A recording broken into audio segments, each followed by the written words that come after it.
शिवजी का ज्ञान उपदेश। श्री नंदिकेश्वर बोले, ब्रह्मा विष्णु हाथ जोड़े शिवजी के अगल बगल खड़े हो स्तुति करने लगे। इससे शिव प्रसन्न होकर उनसे बोले, हे वत्स, तुमने आज महान दिन में मेरी पूजा की है, इससे मैं बड़ा संतुष्ट हूँ। आज से इस दिन का नाम शिवरात्रि होगा। ये बड़ा पवित्र दिन है।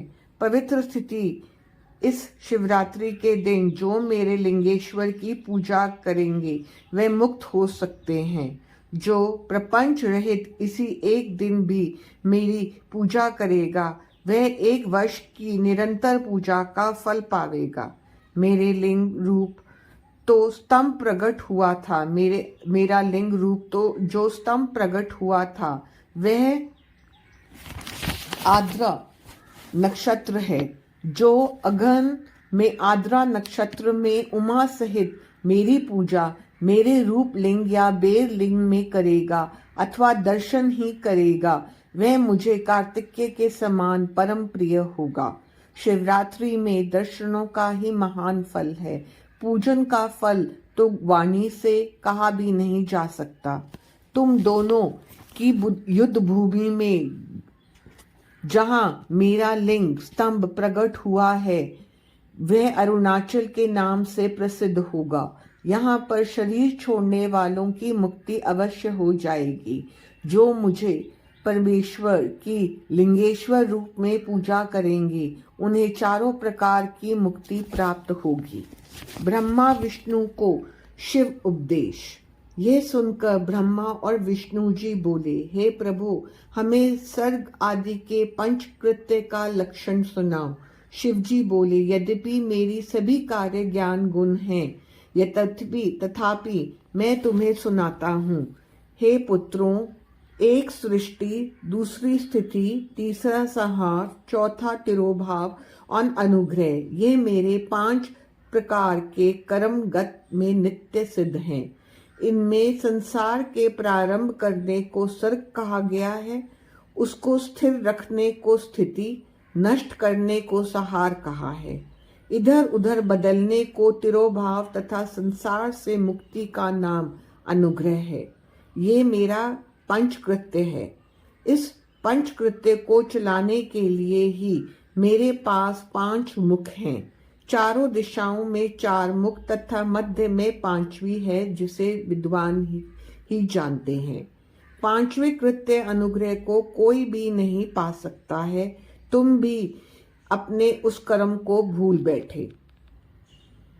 तुम में मूर्ता आ गई थी। अब तुम चाहते हो तो मेरा ओमकार नाम का मंत्र जपो, जिससे तुम्हें अभिमान नहीं होगा। तब शिवजी ने ब्रह्मा विष्णु को उत्तर की ओर मुख करके इसका उपदेश किया। तब ब्रह्मा विष्णु दोनों ने नमस्कार करके स्तुति की। ये सर्वेश, हे सर्वेश, आपको नमस्कार है। हे संसार के बनाने वाले 5 मुख वाले, आपको प्रणाम है। गुरुदेव शिव ने प्रसन्नता पूर्वक कहा, हे पुत्रों, तुमको मैंने सभी तत्वों का वर्णन करके मंत्र भी बतला दिया। इसे जपकर मुझे प्रत्यक्ष जान सकोगे। ये मंत्र भाग्य विधायक और ज्ञान देने वाला है। इससे मेरे पद की प्राप्ति होती है। ऐसा उपदेश करके शंकर जी वहां से अंतर्ध्यान हो गए। शिवलिंग स्थापना विधि। सूत जी बोले, हे ऋषियों, गंगा आदि पवित्र नदियों के तट पर अथवा जैसी जहां इच्छा हो वैसे ही लिंग स्थापना करनी चाहिए। उनका पूजन नित्य होता रहे ऐसी सोच लेना चाहिए। पृथ्वी संबंधी द्रव्य जल से निर्मित अर्थात धातु आदि से बने शिवलिंग की स्थापना इच्छा अनुसार करें। चल मूर्ति छोटी, अचल बड़ी बनानी चाहिए। शिवजी के लक्षणों से युक्त सिंहासन पर मूर्ति को पधरावे। मिट्टी, पत्थर और लोहा आदि के सांचे से इन्हीं धातुओं का 12 अंगुल का लिंग बनाना चाहिए। लिंग या बेर मूर्ति दोनों ही की पूजा शिव पद को देने वाली है। कोई कोई भक्त शिव की गोद में उमा को बैठाकर उनकी पूजा करते हैं। गुरु से जानकर स्नान आदि करके भस्म लगाकर नैवेद्य से शिव पूजन करें। पंचाक्षर मंत्र के जप से प्रणव लगाना चाहिए। फल प्राप्ति के लिए गुरु से दीक्षा अवश्य ले लें। गुरु ज्ञानी तथा ब्राह्मण होना चाहिए। ब्राह्मण को नमः शब्द पहले बोलना चाहिए। ओम नमः शिवाय और वर्णम शब्द अंत में कहें ओम शिवाय नम। ब्राह्मण की स्त्री नमः पहले ही लगावें। जो 5 करोड़ मंत्र जप ले वे सदा शिव रूप हो जाता है। ब्राह्मण नित्य 1008 गायत्री जपे तथा वैदिक सूक्त का जप करे। ओमकार को 1000 बार जपने पर मनोरथ की सिद्धि होती है। शिव क्षेत्र में 100 गुना फल देता है। जहाँ लिंग पधराया गया हो वहां से 100 हाथ तक की भूमि पवित्र होती है। वह पुण्य क्षेत्र कहलाता है। इतना सुनकर ऋषियों ने पुनः पूछा, हे सूत जी, अब हमें आप ऐसे पुण्य क्षेत्रों का वर्णन भी संक्षेप में सुनावें जिनका आश्रय पाकर स्त्री पुरुष परम शिव पद को प्राप्त कर लेते हैं।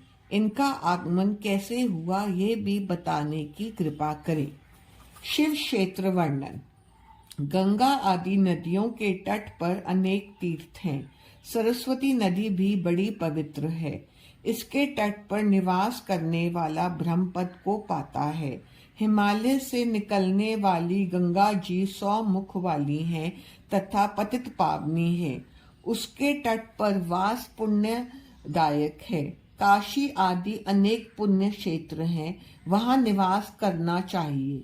सोनभद्र के तट पर स्नान व्रत आदि करने पर गणेश पदवी को पाता है।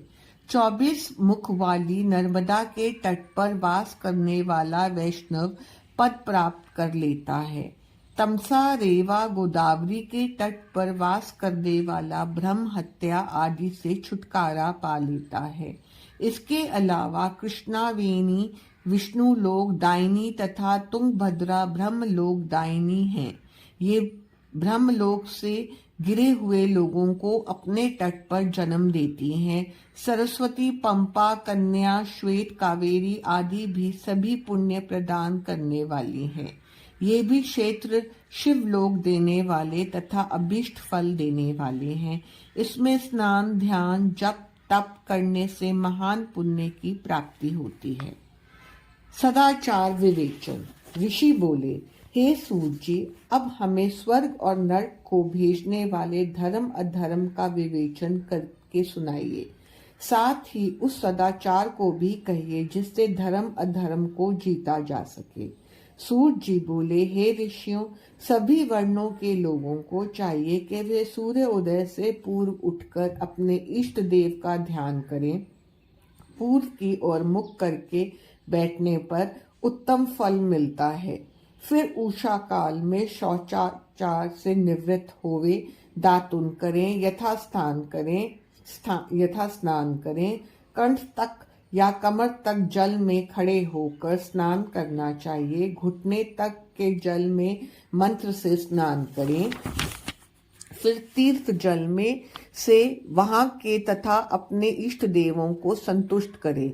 वस्त्र पहनकर पितरों को तृप्त करें। आचमन, संध्या उपासना करके गायत्री का जप करें। प्रातः, मध्याह्न तथा साय संध्या करें। पश्चिम की ओर मुख करके साय संध्या करें। उंगलियों के छिद्रों से सूर्य को अस्त होता हुआ देखें। प्रदक्षिणा कर शुद्ध आचमन करें। अपने उपार्जित धन को 3 भाग करके व्यय करें। धर्म वृद्धि तथा भोग धर्म से चित्त को बढ़ावें। बचत का कोष नियत करें।